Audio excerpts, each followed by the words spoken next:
Bonjour à toutes, bonjour à tous, c'est un plaisir de vous retrouver pour un nouveau numéro de Destination Montagne. Aujourd'hui on a trouvé un coin de ciel bleu pour parler de VTT, de travaux en altitude. Tout ça bien sûr avec un topo de la semaine, les plus belles images du web et une minute matos. Et au cas où vous l'auriez pas deviné, on est au jet.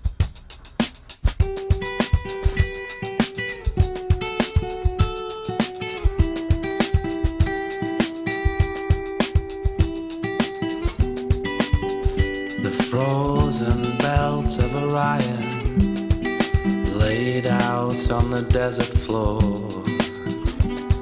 the oldest wonder built by giants or somebody here 12,000 years before. Tu parles d'un raccourci, 1000 mètres de gaz de chaque côté, si je tombe, c'est la fin. J'aurais vraiment dû écouter le topo de la semaine. Heureusement, il y a une session de rattrapage tout de suite. Aujourd'hui, on prend de l'altitude avec un grand classique du massif du Mont Blanc, l'arête des Cosmiques. Ni trop dur, ni trop longue, mais bien souvent trop fréquentée, il s'agit là d'une très bonne remise en jambe pour la saison d'alpinisme. Au départ de l'Aiguille du Midi, on rejoint le refuge des Cosmiques et l'abri Simon à 3600 mètres d'altitude pour commencer la montée en mix, tout droit jusqu'à atteindre le sommet de l'éperon des Cosmiques. De là, un petit rappel permet de contourner la tour et de retrouver le rocher pour un court passage d'escalade coté en 3. Si le crux peut paraître austère au premier regard, des trous taillés pour les crampons permettent de remonter le ressaut de 5 mètres dans la dalle fissurée à proximité du célèbre gendarme. Remonter enfin une cheminée évidente qui mène à la large terrasse et vers les plateformes du sommet de l'Aiguille et ses touristes aux yeux écarquillés. Comme je vous le disais, attention toutefois à la surfréquentation de l'itinéraire qui peut rapidement bouchonner en pleine saison. Une grosse demi-journée est nécessaire et peut aisément se coupler à d'autres courses du secteur comme au hasard la traversée des Points de la Chenal dont nous parlerons sûrement dans un prochain numéro.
Nous sommes toujours ici dans la station des jets avec, comme vous pouvez voir derrière moi, les pelles mécaniques qui s'affairent pour créer les kickers et autres modules pour le Crankworx, la compétition multi-show, multidiscipline qui accueillera l'élite mondiale du VTT d'ici les prochaines semaines.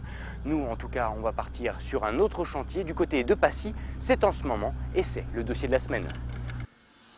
Débutés en 2012, les travaux de remplacement de la conduite forcée de la centrale hydroélectrique de Passy arrivent à leur phase la plus cruciale. Construite en 1951 à flanc de relief, l'installation se devait de faire une cure de jouvence. Après quelques années d'études, il a donc été décidé de créer une toute nouvelle conduite, souterraine cette fois-ci, pour plus de sécurité. Ce sont des travaux qui sont délicats, parce qu'on est sur un versant, comme vous pouvez le voir, qui est très pentu.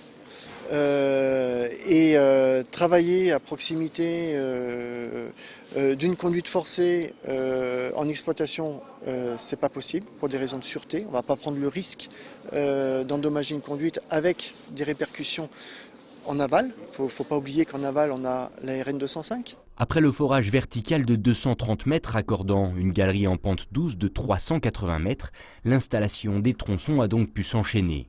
Aujourd'hui, cette toute nouvelle conduite forcée est donc mise en place, mais reste encore à la raccorder au réseau existant. Ce qui nous reste à faire maintenant que la conduite a été mise en place dans le puits, c'est de la faire monter vers le haut pour pouvoir à terme se raccorder avec la conduite forcée existante et qu'on gardera en l'état après les travaux. On est encore dans une phase de préparation. À partir de fin août de cette année, on va arrêter les turbines qui sont en bas. On va couper la conduite existante et on va pouvoir raccorder le nouveau tuyau. Le but, c'est de pouvoir produire de nouveau au printemps prochain, en printemps 2018. D'un coût de près de 60 millions d'euros, la centrale hydroélectrique de Passy, la plus puissante du département, devrait donc retrouver son rythme de croisière d'ici avril 2018, produisant assez d'électricité pour alimenter un quart de la population haut-savoyarde. Regardez, un virage relevé est en train de naître sous nos yeux, un phénomène très rare et réalisé seulement par des professionnels triés sur le volet. Tout ça pour dire que c'est l'heure tout de suite de la Minute Matos. Le ski c'est bien, c'est même très bien, mais devoir repasser dans votre appartement pour changer de chaussures avant d'aller faire vos emplettes à la supérette ou bien avoir une démarche triviale sur la terrasse du chalet d'altitude, ça c'est nul, c'est même très nul. Depuis quelques années, Dahu, la marque suisse, tient la solution en proposant des chaussures de ski à l'exosquelette démontable. La Minute Matos de cette semaine ne concernera pourtant pas un produit du commerce, mais une chaussure unique en son genre. Pour son expédition pôle-to-pôle, Mike Horn, l'aventurier bien connu, avait besoin de 2 types de chaussures, l'une pour le ski de rando, l'autre pour faire du snowkite. Et le problème, c'est que pour changer de chaussures par moins 40 degrés, l'explorateur devait installer une tente, la chauffer, changer de chaussures, puis démonter la tente. C'était la seule solution pour empêcher ses pieds de geler. La procédure complète de montage, chauffage et démontage de la tente lui prenait environ 2 heures à chaque fois. Il a donc rendu visite aux ingénieurs du fabricant de chaussures afin de leur demander un coup de main pour trouver chaussures à son pied. Le résultat, on ne dispose que de quelques photos pour le présenter. C'est un prototype unique, une évolution radicale des modèles de chez Dahu. Grosse coque résistante au choc à très basse température, isolant thermique et des renforts de protection à tous les angles. Fixation sur mesure, on en passe sur les détails de cette paire de bestioles. Pour avoir un retour sur le test ou des images en vidéo, il faudra en revanche attendre un petit moment, 2 ans en fait, car Mike a démarré son périple il y a tout juste 2 jours. Nous sommes toujours ici dans la station DG avec Christophe Gressan qui nous a rejoint. Bonjour. Bonjour. Vous êtes le responsable du bike park dans la station et c'est vrai que pour vous le Crankworx c'est un événement vraiment incontournable de la saison. D'ailleurs on le voit derrière nous, ça s'affaire. Mais concrètement qu'est-ce que c'est? À quoi va pouvoir assister le public cette année? Les Crankworx c'est avant tout un grand show de VTT en tout genre. Ça passe par le pump track, la descente, le substyle, le whip-off. C'est vraiment des disciplines variées. Il y en a pour tout le monde, quoi. Toutes les disciplines, tous les niveaux. Et donc pour le public, c'est quelque chose d'extraordinaire. Alors c'est 5 jours de compétition avec vraiment les meilleurs mondiaux qui vont être là aujourd'hui. Derrière nous, qu'est-ce qu'on peut voir? Qu'est-ce qui va se construire d'ici quelques semaines? Alors derrière nous, on a une bosse, ce qu'on appelle le whip-off. Donc c'est un gros module où les pilotes ont un saut imposé. En fait, ils doivent cabrer le vélo. Et ils sont notés, en fait, c'est celui qui aura le plus de style. Voilà, c'est un peu un show, ça vient du Canada et c'est vraiment top parce qu'il y a toute la foule qui est autour de cette bosse et c'est super, quoi. Il y aura également les épreuves de dual, donc c'est presque du slalom parallèle pour ceux qui connaissent un petit peu le ski. Comment on peut départager et quels sont les modules qui vont être mis justement sur cette course? Alors sur le dual, voilà, ouais, on a ce slalom agrémenté de sauts et donc les pilotes ils ont un temps au final et en fonction des figures qu'ils ont fait sur les différents sauts, ils ont du temps qui est retranché en fait. Donc on allie la vitesse avec le style, la difficulté des figures et bien sûr la réception des sauts et tout ça. Donc c'est quelque chose de très varié et puis jusqu'au bout on ne sait pas qui va gagner. Donc c'est un peu... Système de qualification, d'élimination? Voilà, c'est ça, des qualifications, élimination directe. Voilà, c'est quelque chose d'assez simple. D'accord. Donc n'oubliez pas, c'est du 14 au 18 juin prochain, ici même dans cette station DG. Mais par contre, un peu plus tôt, il y a tout le côté VTT et les pistes de la station qui vont ouvrir à partir de la fin mai, si je ne dis pas de bêtises. Et là, pour le coup, il y a toutes vos équipes qui sont déjà sur le feu depuis quelques jours déjà. Oui, c'est ça. Donc là, on ouvre à partir du 25 mai, on ouvre 4 jours là, pour le week-end de l'Ascension.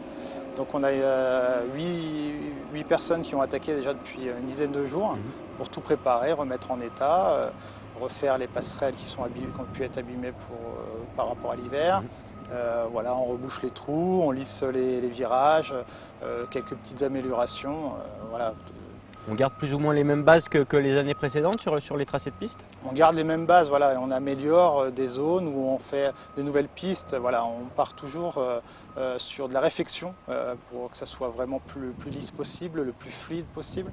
Et puis derrière, on essaye de refaire des petits tracés, des morceaux de piste en fonction du temps qu'on a aussi par rapport à l'ouverture, parce que c'est vrai que 3 voire 4 semaines avant l'ouverture, le délai est court. J'imagine. Et alors on garde toujours le même principe. Maintenant ça s'est un petit peu globalisé avec toutes les stations qui font du VTT.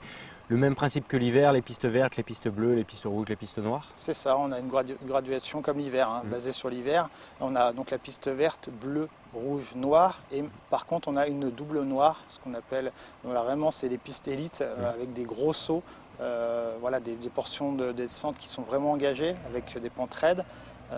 Donc on a 5 niveaux différents de difficulté. Et chaque année, ils sont un peu plus nombreux à venir s'essayer ici. C'est vraiment une grosse partie de l'économie de la station maintenant l'été. C'est vrai que Léger a eu la chance de miser depuis plusieurs dizaines d'années sur le vélo et aujourd'hui ça paye parce qu'on s'aperçoit que les gens viennent vraiment au jet pour faire du vélo et du coup c'est vrai que c'est tout le village qui vit de cette économie et du coup c'est vraiment sympa. Merci beaucoup Christophe pour toutes ces précisions. Donc voilà, n'oubliez pas, il y aura le Crankworx ici au Jet du 14 au 18 juin, sans oublier bien sûr l'ouverture des pistes de VTT au public. Ce sera à partir du week-end de l'Ascension.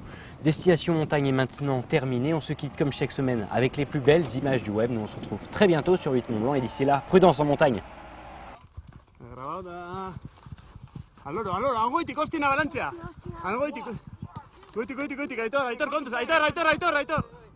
Et on se quittera avec ce groupe de skieurs en Colombie-Britannique qui a pu assister à un spectacle unique, ce qu'on pourrait appeler une coulée de lave blanche. Après s'être rapidement sortis du couloir d'avalanche, ils sont restés à proximité afin d'admirer la puissance du phénomène. Une bonne occasion pour vous rappeler d'être très prudent en montagne, surtout en cette fin de saison. Bonne semaine à tous, vous pourrez nous retrouver sur la page Facebook de l'émission ou sur le replay de 8 Mont Blanc. A très bientôt.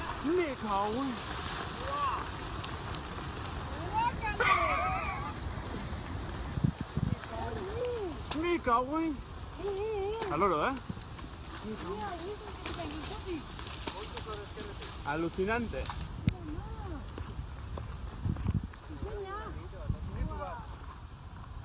Vita, güey. Ay, para la ostra. Brutal.